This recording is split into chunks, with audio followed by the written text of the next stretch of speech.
चलिए शुरू करते हैं। आज जो है फिजिक्स का ध्वनि साउंड है, ठीक है, उसका मॉक टेस्ट जितने भी हो सकते हैं वो करेंगे और फास्ट करेंगे। अगर ज़्यादा इसमें कन्फ्यूजन डाउट लगे आप कमेंट बॉक्स में कमेंट करिएगा। आप कितने क्वेश्चन टिक लगाते हैं ये देखते हैं। चलिए पहला क्वेश्चन है, ध्वनि तरंगों की प्रकृति होती है तो क्या होती है? ध्वनि तरंगों की प्रकृति का अगर आप पूछते हैं तो क्या बताइएगा? ऑप्शन नंबर बी, अनुदैर्ध्य। ठीक है। चलिए दूसरा प्रश्न है, अश्रव तरंगों की आवृत्ति होती है, कितनी होती है? अश्रव है, परश्व अश्रव नहीं है, अश्रव तरंगे हैं तो बताइएगा 20 हर्ट्ज से कम होती है। ठीक है। चलिए आगे चलेंगे, तीसरा प्रश्न की बात करते हैं। सिर्फ मॉक टेस्ट दे रहे हैं, समझिएगा। पारस्व तरंगे मतलब अल्ट्रासोनिक वेव होती है, इस ऑप्शन के हिसाब से कौन सा आंसर होगा बताइएगा? तो ऑप्शन नंबर डी, 20,000 हर्ट्ज से अधिक आवृत्ति की अनुदैर्ध्य तरंगे होती है। चौथा प्रश्न है, पारस्व तरंगे मनुष्य द्वारा क्या होती है बताइएगा? पारस्व तरंगे जो है मनुष्य द्वारा क्या होती है? तो ऑप्शन नंबर बी, नहीं सुनाई जा सकती है। पांचवा प्रश्न है कि पारस्व तरंगों को सबसे पहले किसने सीटी बजाकर उत्पन्न किया था? किसने सीटी बजाकर उत्पन्न किया था? तो ऑप्शन नंबर बी याद किया, गाल्टन ने। ठीक है, किसने? गाल्टन ने। जो पांचवा प्रश्न का आंसर का जवाब देंगे ऑप्शन नंबर बी वो सही देंगे। तो नहीं देती है, आप अच्छे से जानते हैं, कुत्ते चमगादड़ सूंघ सकते हैं। लीजिए यहाँ पे आ गया क्वेश्चन कि चमगादड़ अंधेरे में उड़ते हैं क्योंकि, बताइए चमगादड़ जो है अंधेरे में उड़ते हैं क्योंकि, कारण क्या है बता सकते हैं? तो ऑप्शन नंबर ए, चमगादड़ पारस्व तरंगों को उत्पन्न करती है।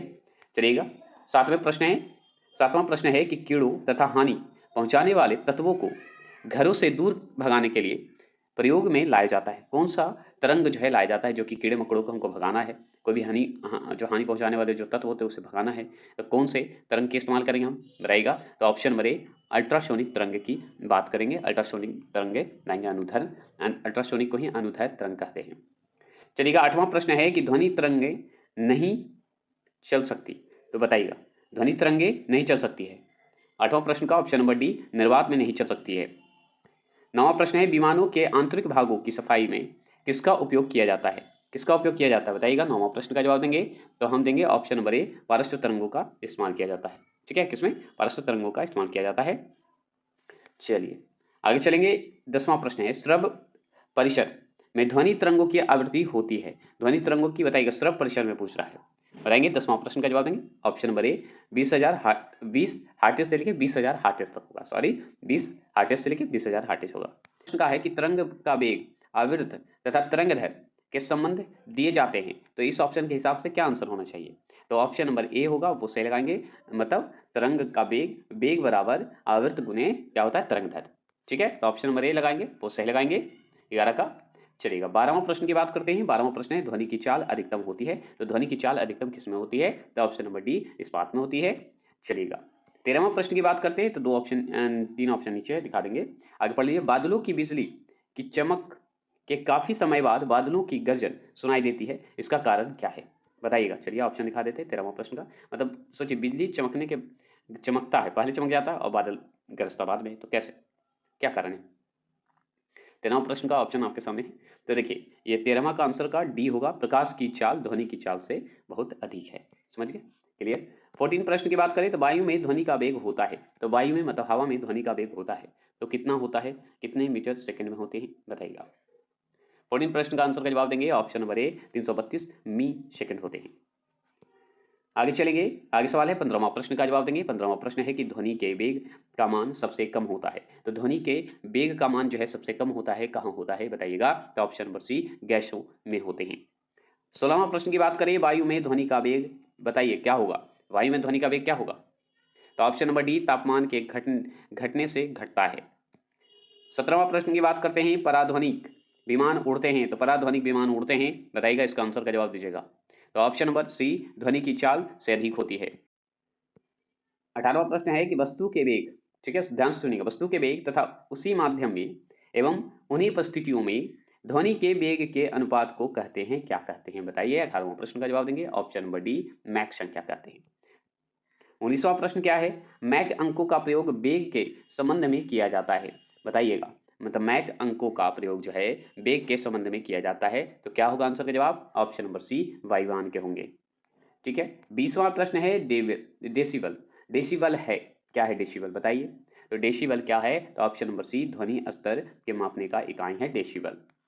21वां प्रश्न का जवाब देंगे। 21वां प्रश्न है कि साधारण बातचीत कि ध्वनि की तीव्रता होती है। तो साधारण जो हम लोग बातचीत करते हैं, कॉमन बात जो करते हैं हम लोग, वो बताइए उसकी तीव्रता कितनी होती है। तो ऑप्शन नंबर बी 30 से 40 डेसिबल होते हैं। 22वां प्रश्न है कि ध्वनि के किस लक्षण के कारण कोई ध्वनि मोटी या पतली होती है, किसके कारण होती है, बता सकते हैं। तो हम तो अच्छे से जानते हैं पिच के कारण होता है, त्वरित के कारण होता है। क्या ये सही है? तो एकदम सही है, ऑप्शन नंबर बी जो लगाएंगे वो सही लगाएंगे। चलिए 23वां प्रश्न है कि पुरुषों की अपेक्षा महिलाओं की आवाज अधिक तीक्ष्ण होती है, क्योंकि महिलाओं की आवाज का बताइएगा क्या होगा, क्यों है, कारण क्या है। तो ऑप्शन नंबर 23वां प्रश्न का जो जवाब देंगे ऑप्शन नंबर डी, त्वरित तो अधिक होती है इसलिए। ठीक है, हम लोग की अपेक्षा महिलाओं की आवाज तीक्ष्ण होती है, आप अच्छे से जानते हैं। आगे सवाल है 24वां प्रश्न है कि ध्वनि तीव्रता की डेसिबल में वह अधिकतम सीमा जिसके ऊपर व्यक्ति सुन नहीं सकता, वो बताइए क्या होगा, कितने डेसिबल होगा जो कि सुन नहीं सकता। 24वां प्रश्न का जवाब देंगे 95 डेसिबल। यार क्या 95, नहीं तो 95 से ऊपर 102 103 ऐसे चल जाएगा तो समझिए सुनाई नहीं देगा। ठीक है, 25 क्वेश्चन नंबर, नजदीक आती रेलगाड़ी की सीटी आवाज बढ़ती जाती है, जबकि दूर जाने वाली रेलगाड़ी के लिए यह घटती जाती है। यह घटना का उदाहरण जो है किस पर आधारित है, कौन से नियम पर आधारित है, यह पूछ रहा है, बताइएगा। तो 25 का आंसर का जवाब डॉपलर का प्रभाव है, यह आप जान लीजिए। ठीक है, ये बहुत बार मॉक टेस्ट में हो चुका है। अब बताइए 26वां प्रश्न है कि चंद्रमा के धरातल पर दो व्यक्ति एक दूसरे से बातचीत नहीं सुन सकते हैं, क्योंकि कारण क्या है कि एक दूसरे की बातचीत नहीं सुन सकते चंद्रमा पर। चंद्रमा के धरातल पर जाएगा ना तो एक दूसरे से बात नहीं कर पाएगा, उसके लिए यंत्र का उपयोग किया जाता है। तो बताइएगा 26 कारण क्या है। तो 26 का ऑप्शन नंबर बी याद रखिएगा, चंद्रमा पर वायुमंडल नहीं है। 27 क्वेश्चन नंबर है कि डेसिबल इकाई का प्रयोग किया जाता है। तो डेसिबल इकाई का प्रयोग किया जाता है ध्वनि की तीव्रता के लिए किया जाता है। सिंपल जवाब, ये तो इजी था।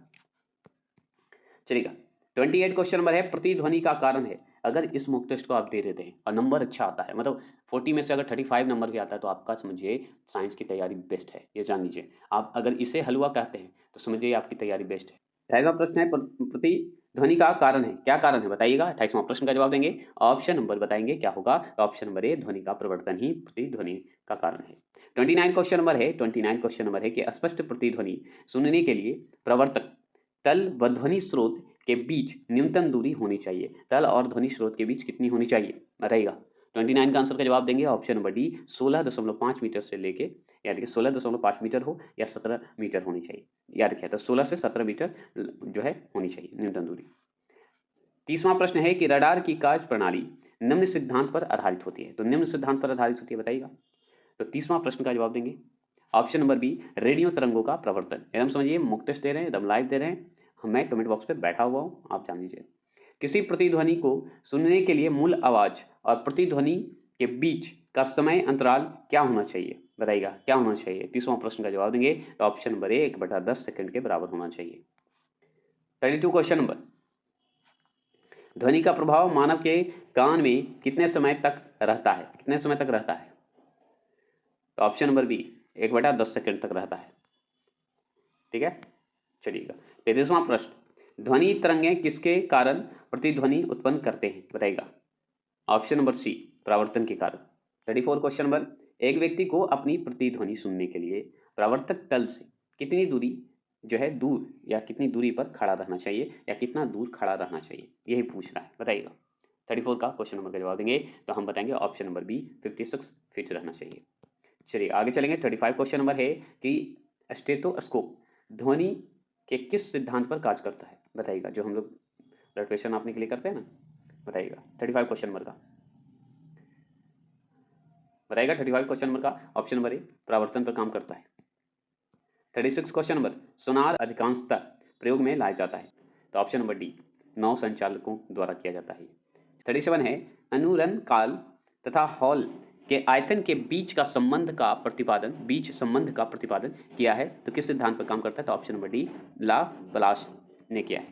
ठीक, 38 क्वेश्चन नंबर है 38 क्वेश्चन नंबर है कि गुंजहीन हॉल मतलब डेड हॉल का अनुरण काल होता है, कितना होता है बताइएगा, कितना होता है। ऑप्शन नंबर ए 0 सेकंड होता है।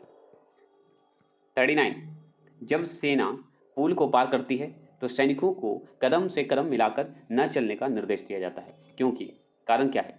कारण यही है कि टूट जाएगा अगर मिला के चलेंगे तो, है ना। ध्वनि के कारण टूटने का संभावित रहता है। तो 39 का आंसर का जवाब देंगे ऑप्शन नंबर बी, पैरों से उत्पन्न ध्वनि के अनुनाद के कारण जो है पुल टूटने का खतरा रहता है। ठीक है।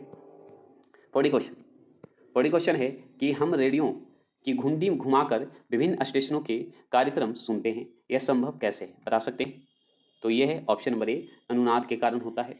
याद रखिएगा, ध्वनि के कारण होता है। आगे बाद में करेंगे बात, अभी तो फिर माइक बजने लगा तो दिक्कत हो जाएगी। जब किसी स्थान पर दो लाउड स्पीकर साथ साथ बजते हैं तो किसी स्थान विशेष पर बैठे श्रोताओं को इनकी ध्वनि नहीं सुनाई देती है, इसका कारण क्या है, बताइएगा। ऑप्शन नंबर बी, व्यक्तिकरण के कारण होता है। ठीक है, चलिएगा 42वां प्रश्न की बात करते हैं। किसी ध्वनि श्रोता की आवृत्ति में होने वाली उतार चढ़ाव को कहते हैं, क्या कहते हैं? मतलब किसी ध्वनि स्रोत की आवृत्ति में होने वाली उतार चढ़ाव को क्या कहेंगे, बताइएगा। 42 का ऑप्शन नंबर बी, डॉपलर का प्रभाव कहते हैं। लिखा हुआ है कि निम्नलिखित में से किस प्रकार की तरंग का प्रयोग रात्रि दृष्टि उपकरण में प्रयोग किया जाता है? तो हम बताएंगे अवरक्त तरंगे। ठीक है। 55 प्रश्न, निम्नलिखित में से किस एक में ध्वनि चाल सबसे अधिक होती है? किसमें सबसे ज्यादा अधिक होती है, बता सकते हैं? तो ऑप्शन नंबर डी, लकड़ी में जो है ध्वनि चाल सबसे अधिक होती है। देखिए 45 प्रश्न है कि कौन सी तरंगे शून्य के संचरण नहीं कर सकती है, बताइएगा। नहीं कर सकती है, 45 का आंसर का जवाब देंगे ऑप्शन नंबर सी, ध्वनि नहीं कर सकती, संचरण नहीं कर सकती है। आप जानते हैं तरंगे शून्य में संचरण नहीं कर सकती ध्वनि।